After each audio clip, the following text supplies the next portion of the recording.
Kawan, untuk seluruh entitas pengadaan barang jasa, baik kementerian, lembaga, pemerintah daerah, badan layanan umum daerah, badan usaha milik negara, badan usaha milik daerah, dan yang lain-lain entitas, semua organisasi pasti ada entitas pengadaan barang jasanya, bukan?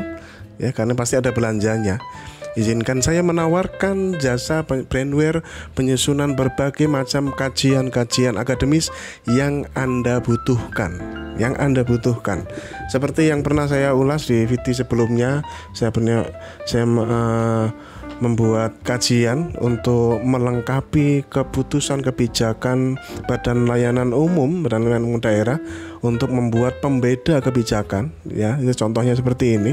Maka saya menawarkan pada rekan-rekan semuanya, ya, saya menawarkan dengan harga yang sudah sampaikan di VT sebelumnya, ya, 10 juta dalam contohnya ini 3 set seperti ini.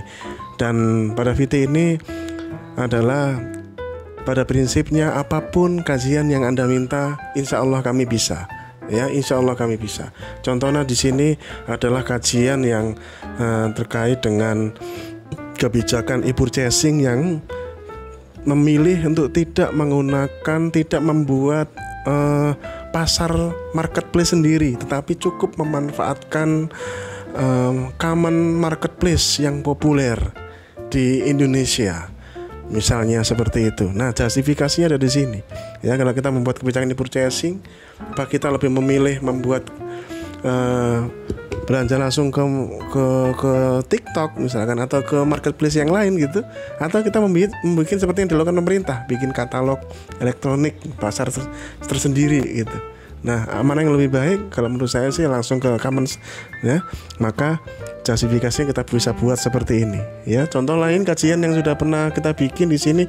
Kalau Anda membutuhkan kajian yang terkait justifikasi sebuah batas pengadaan langsung, ya, pengadaan sederhana, pengadaan langsung, kita contohkan di sini adalah 500 juta. Menurut saya sih 500 juta cukup, ya, asalkan satuannya transaksi dan kita menghilangkan hambatan regulasi yang selama ini selalu kita pikirkan ketika memilih suatu paket pengadaan langsung adalah larangan pemecahan paket. Itu adalah kebijakan yang sudah berjalan belasan puluhan tahun kali, ya, tidak dihapus. Maka ini kita membuat sebuah justifikasi bahwa itu gak berlaku, ya. Yang penting adalah 4 hal, ya. Tidak ada pembuktian terkait gratifikasi, tidak ada pembuktian terkait suap, tidak ada pekerjaan yang fiktif, dan tidak ada pekerjaan yang under spesifikasi, yang tidak sesuai dengan speknya. 4 itu yang penting, kuncinya, ya. Itu adalah best practice-nya. Itu contoh, ya, contoh kajian-kajian yang kita kembangkan. Ini juga ada satu kajian yang saya bikin untuk pengadaan langsung, ya, pengadaan langsung yang memilih tidak menggunakan SPSE, ya, akan tetapi langsung belanja ke toko real, memutar roda ekonomi, ya, memutar roda ekonomi. Jadi kan kita tidak memelihara bendera, hanya pinjam CV doang gitu, ya. Kemudian setelah cair, ya sudah beli ke toko, itu ujung-ujungnya. Nah, bagaimana kalau pengadaan langsung itu belanjanya? Nah, lebih bagus mana antara menggunakan sebuah aplikasi seperti kayak di pemerintahan itu SPSE, atau langsung belanja ke toko, real ke toko, didokumentasikan video foto dengan baik seperti itu. Nah, ini justifikasinya ada di sini dan menurut saya sudah bagus. Ini contohnya seperti itu, ya. Dan kajian-kajian yang lain Anda butuhkan, ya, untuk pemerintah, BUMN, BUMD, ya, BLU, BULD, Belut, ya, silakan. Kecamatan, desa, teman-teman di kecamatan, desa barangkali membutuhkan jasa penyusunan kajian-kajian akademis, ya, maka Anda bisa menggunakan saya, Agus Arif Rahman, ya, pengelola pengadaan barang jasa 5dia pada BMKG RI, fasilitator kehormatan pengadaan barang jasa LKPP RI, Property Advisor LKPP RI, penulis berbagai macam buku-buku pengadaan barang jasa pemerintah yang sudah mengalami dilibatkan dalam penyusunan segala macam kebijakan. Ya, saya sendiri juga anggota tim perumus peraturan LKPP dan juga sebagai tim pendukung dalam perumusan peraturan presiden tentang pengadaan barang jasa pemerintah. Dari ini saya kira cukup untuk bisa membuat ingin memberikan kontribusi yang lebih, Bapak Ibu, sekaligus memberikan contoh untuk para fungsional pengelola pengadaan dan menyerukan kepada seluruh fungsional pengelola pengadaan dimanapun Anda berada. Saya seperti ini mencontohkan, Bapak Ibu, rekan-rekan semuanya. Anda rekan-rekan fungsional pasti jauh lebih bisa melakukan apa yang saya lakukan sekarang.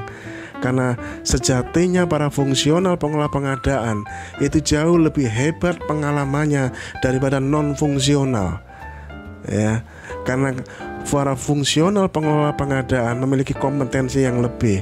Akan tetapi memang tantangan para fungsional sangat luar biasa. Sehingga inilah rekan-rekan semuanya, sekali lagi pada VT ini izinkan saya menawarkan jasa penyusunan kajian akademis terkait pengadaan barang jasa.